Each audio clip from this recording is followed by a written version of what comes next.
Hey, podcast listeners.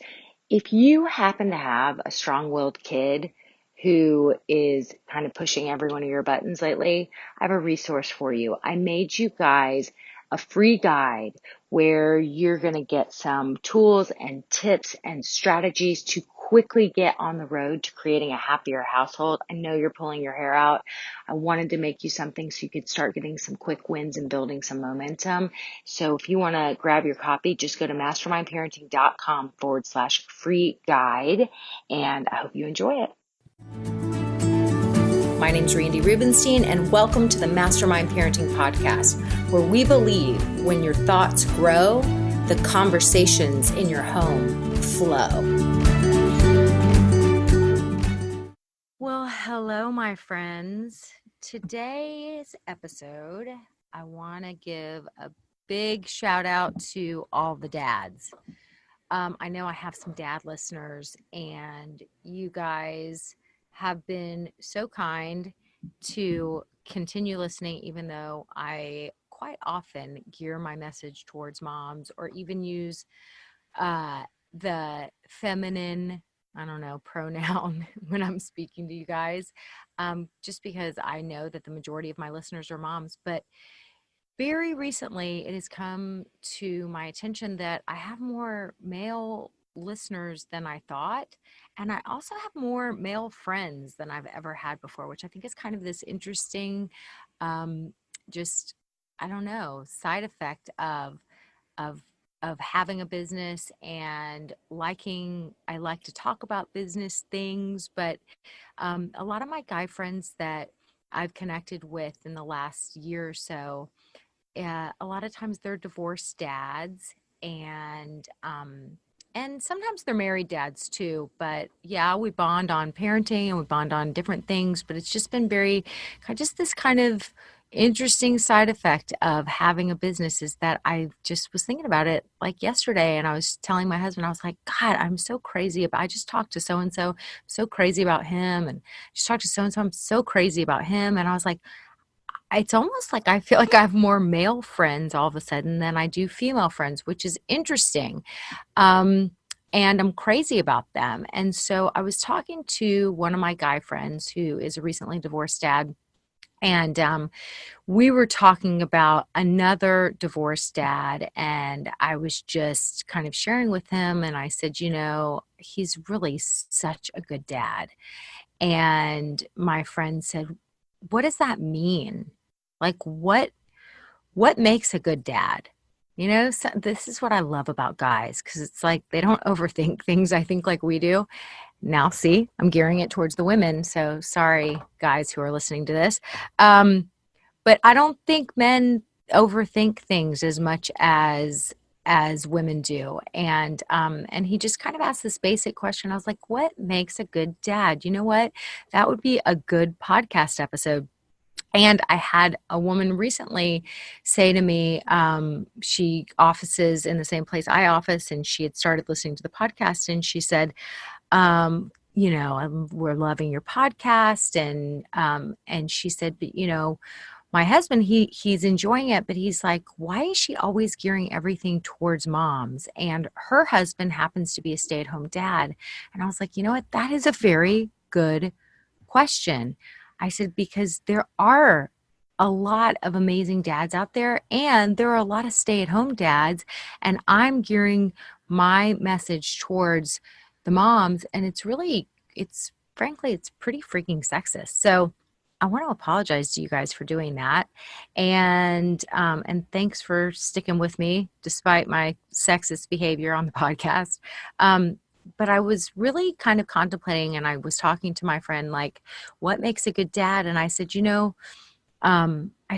well, my daughter happens to babysit for this dad that I was describing as a really good dad. And I said, Avery says that his kids are just so crazy about him. And he goes, well, like, what does that mean? And I said, well, like, his daughter said, oh, I tell my dad all the time that he should open up a restaurant because he's just such a good cook.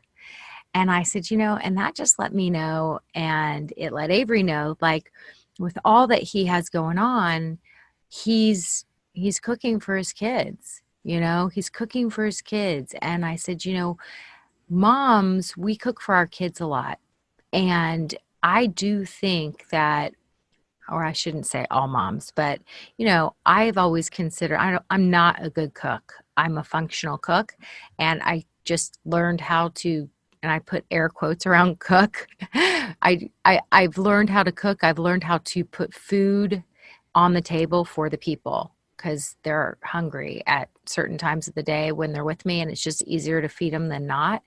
And she was describing this dad, and I was like, that just tells me that like there's so much love in nurturing and feeding people. Like it's so symbolic to me. The feeding of the people is so symbolic for nurturing your people. And that's why I say like it doesn't need to be a whole big extravagant thing. It's just there's love in the details, like feeding the people. And so she was telling me, she was like, yeah, like her, they just, the kids are just crazy about him. And I was with this particular dad recently, and he was talking, and he said, the thing is, he says, I know you're supposed to love your kids, and I think every parent loves your kids. And he said, but I just like mine. Like I really like being with them. I like hanging around them. I enjoy them.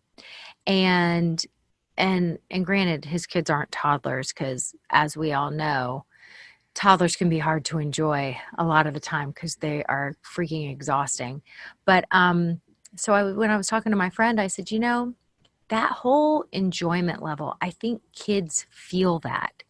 And I think that he's just, he's there. He's attuned. He's there. He's in it with them. He's trying to wear a lot of hats, but I think because he's trying to wear a lot of hats and because he's a dad and all of a sudden found himself in a single dad role, I think that men don't fall into the martyr motherhood thing as much as we do. And so he's kind of pragmatic and he delegates. He's got Avery, picking this one up from here. And I think the kids all pitch in, and it kind of comes more naturally for them to work together as a family team. And I think the kids feel that. And, that's the beauty of when you allow your kids to step up to the plate. So if you find yourself in single parenthood, or maybe you have a spouse that travels a lot, and you start to this is what I think that men are typically better at than women, is that when you find yourself having to juggle so many balls, it's like you're one person. So allow your kids to be a member of the team, a valuable member who contributes, and people have to pitch in for one another. And, older kids have to drive younger kids places, and they have to coordinate school schedules. And I mean, this is what I've learned as I've become a working mom, as I transition from a stay-at-home mom to a working mom, is there's days that I'm working late. Like right now it's 4:45 in the afternoon, and I knew I was going to record this podcast, and life got in the way, and it happened at the end of the day. And so like one of my kids finished school at 4:30, and one wasn't going to finish sports until 5, and they knew that they needed to coordinate. And so they, sometimes that means that one of them has to stay and do some homework for 30 minutes, or and they work together and they coordinate, and there's compromises. I think that when we allow our kids to relieve us and to help make sure the team functions smoothly, I think it's a beautiful thing. And I think the kids feel it. And I think that the parent feels it, because that resentment doesn't come creeping in where you feel like it's all falling on you, where you're the cook, the chief, and the bottle washer. It's like, no, you don't need to be everything. And your kids benefit when you kind of prime them to step up to the plate and allow them to be that person in the family. So I think that what makes a good dad is just someone who shows up and is willing to step into this nurturing role and is willing to be messy and figure it out and enjoy your kids and allow your kids to be team players and create kind of this family team. And I know lots and lots and lots of moms that do this. And all I'm saying is, I know lots of dads all of a sudden that are doing this too. And I just wanted to kind of acknowledge and recognize that and celebrate it. And the other thing I want to say is, you know, it's not just the divorced dads that I have found are such good dads. I have also seen so many dads that are, traditional dads in a nuclear family, and they are, from the time the babies are little, changing the diapers and pitching in 50%. I've even seen so many dads who, when the mom is breastfeeding, the dad is waking up and making sure that it doesn't all fall on the mom. Okay, I didn't have this, just for the record. My husband was sleeping his little life away, but and granted, I was bringing babies to the bed and disrupting him, and he had to get up and go to work every morning, and I was staying at home. But I've seen couples, especially couples where both mom and dad work outside the home, and mom's nursing, and you got a new baby, and dad's like, it's not all falling on her. She's pumping, he's doing a feeding during the middle of the night, or she's feeding the baby and then she's going back to sleep, and he's burping the baby and changing the baby and getting the baby back to sleep, and they're kind of trading off. And so I just want to acknowledge that I think there's a lot of good guys out there, and I'm not sure that we're always recognizing it. And it sure does feel amazing when you have a partner that is that dad. Even though my husband wasn't getting up and doing all that stuff in the middle of the night when I was nursing babies, I will say he shows up. We're pretty good. We're pretty good at being kind of a yin and yang couple. Like, we are polar opposites. I think I've mentioned that before on the podcast. I have all the assessments to prove it. And we do have, the thing that we have in common. My daughter just said it last night. She's like, you guys are like this. We were laughing at I love greeting cards. And so I was reading a greeting card, and it was just this goofy greetings card. And it was like a picture of a chihuahua in a hospital gown, and the back was open. You know how, like, in hospital gowns, like, your butt's always hanging out. So, and the chihuahua is like looking kind of sheepish, like embarrassed that his butt's hanging out. And then the inside of it, and it was a get well card, and the inside said, I hope that your insurance has better coverage than your hospital gown. And so we were cracking up at it, and my daughter was like, okay, you guys are the same person. And we were like, we are not the same person. Like, we are so far from the same person. We're the opposite person. She's like, well, I don't know, but y'all seem like the same person. We have the same personality. And I said, no, we just have we have the same sense of humor. And thank God we have the same sense of humor, because being polar opposites, we have to laugh a lot. If not, I think we'd cry and want to strangle each other, because we operate in such different ways.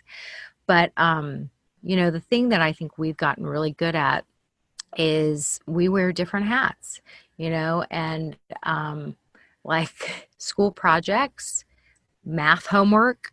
The other day, my daughter was like, we came home, and she had her partner over for a physics project, and they were building a catapult.